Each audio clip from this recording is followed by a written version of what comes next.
Hello, everyone. Welcome to Worchester Street. I hope you enjoy your stay.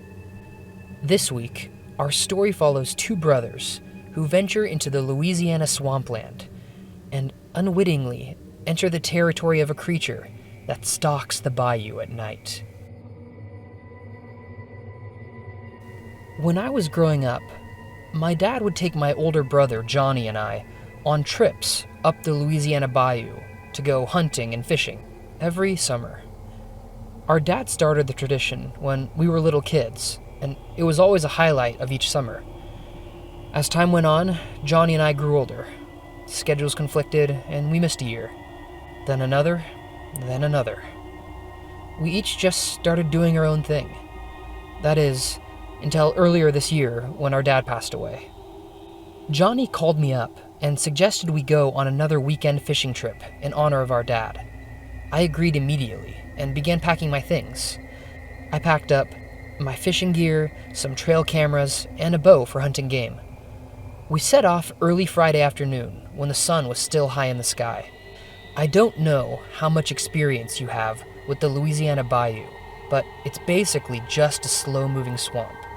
The bayou can get pretty boggy and smelly, but you'd be hard-pressed to find a place with more fish. We loaded our stuff into a boat and headed out deep into the muck. Soon, we were far from civilization, but we pressed on ahead, traveling miles into the wilderness. That was the entire point of these trips, after all. To get away, get into nature, and clear our heads. I was glad to be leaving everything for a few days. I took a video of our boat ride out, and you've been watching it, just so you have some idea of the terrain we're going through. After a few hours in the boat, we reached the spot we'd picked out.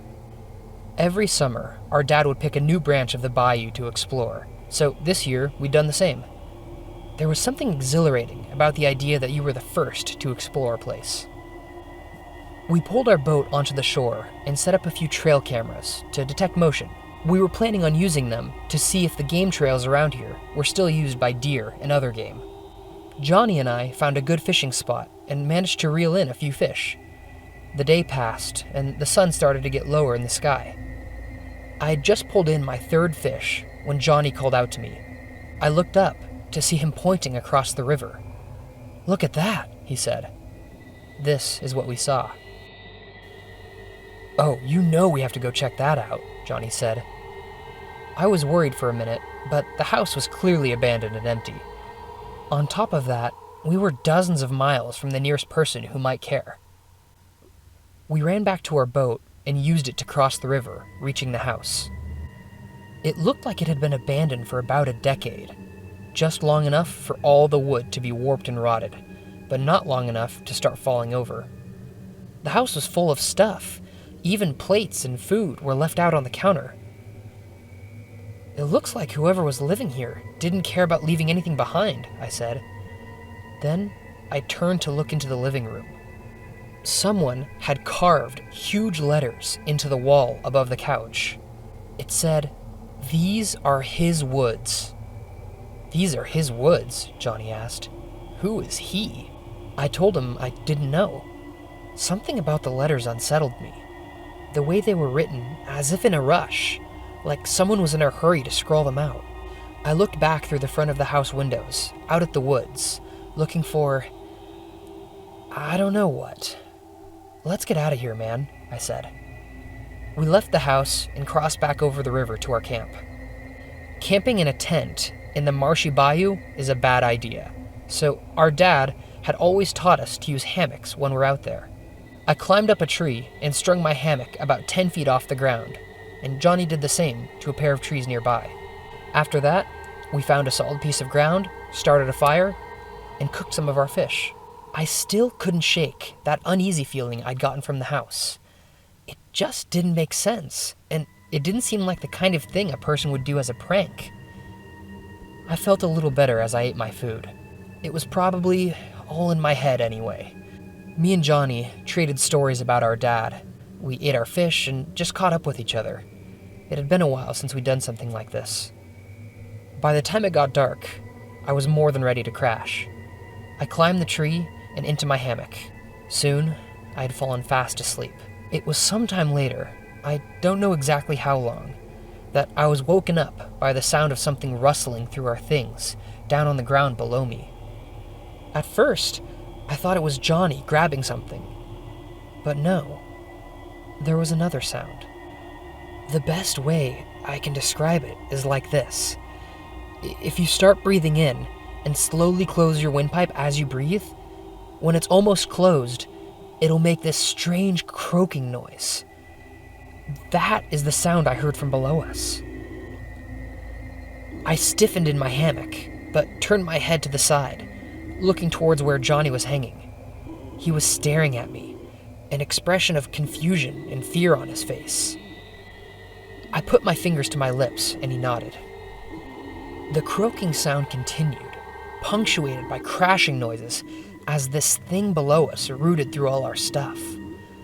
After what seemed like an eternity, I heard the sound of it stalking off into the woods. We both waited for a long, long time before finally calling out. "What was that?" I whispered. "A bear, maybe?" Johnny said. I shook my head and looked over my hammock down at the ground. Johnny did the same, but it was too dark to see any details. "Let's just get some sleep, and we'll deal with this tomorrow," I said. Johnny nodded reluctantly, then turned over in his hammock. I lay in my own hammock, heart racing for the next half hour. I drifted in and out of sleep until I saw the sky start to light up from the rising sun. I climbed down from my hammock to see our campsite had been completely destroyed. Our cooler of fish was torn open, our gear was thrown all over the place, and our boat had been torn from its mooring and flipped upside down. My jaw dropped at that. The boat, with its engine, had to weigh several hundred pounds at least. Johnny climbed down from his tree and saw the boat and torn rope. "A bear did that?" I asked. "Well, what else could it be?" he said. "I don't know," I said, "but I've never heard a bear make a noise like the one we heard last night."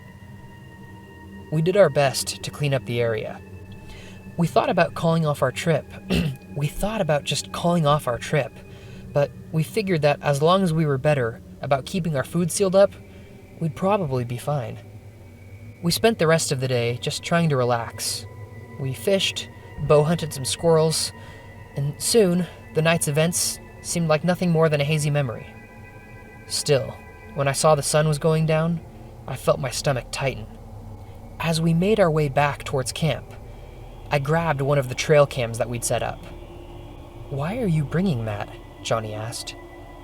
"So that when we're eaten by bears, we'll at least have some footage to sell to the news," I said. I set up the trail cam towards the trees where our hammocks were strung up.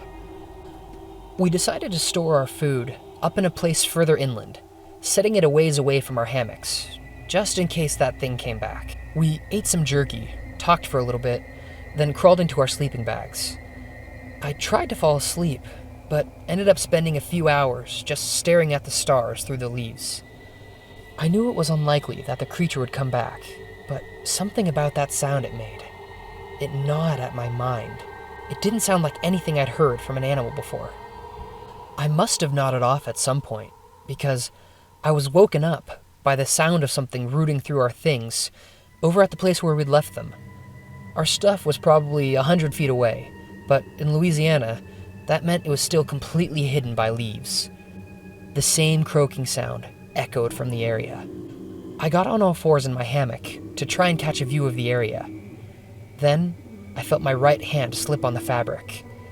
I tried to catch myself, but ended up losing my balance and falling out of my hammock the 10 feet to the marshy ground. I hit the ground hard. The mud absorbed most of my fall, so I only had the wind knocked out of me. I lay in the muck, just trying to catch my breath. Then, I heard the sound of something crashing through the forest. It was coming towards me. Something huge stopped just above my head, and I heard it standing there, making its croaking noise. Then a light flashed out as the trail camera was activated by the motion, taking a picture. Whatever the thing was, it made a terrible groaning noise at the light and ran off into the woods. I stayed laying motionless in the muck for a long, long time, until the only thing I could hear was the normal sounds of the bayou at night. When I finally got a hold of myself, I crawled back up into my hammock.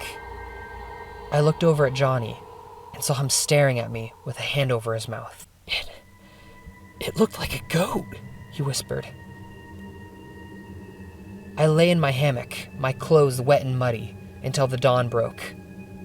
We threw our stuff into the boat without talking much and set off for home. My ribs were tender, but not broken. It was only when I got home and checked the trail camera that I saw the picture it took while I was laying in the mud. Here it is.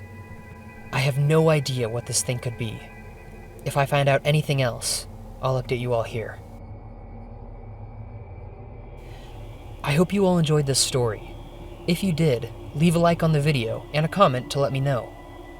As you may know, I personally write, edit, and produce every story on this channel. If you've enjoyed my work, please consider supporting me. A huge shout out to Patreon supporters Melissa Priolo, Lilith Scyther, and Maureen Garcia. Your support makes this channel possible. Thank you all for watching, and as always, I hope you've enjoyed your stay on Worchester Street.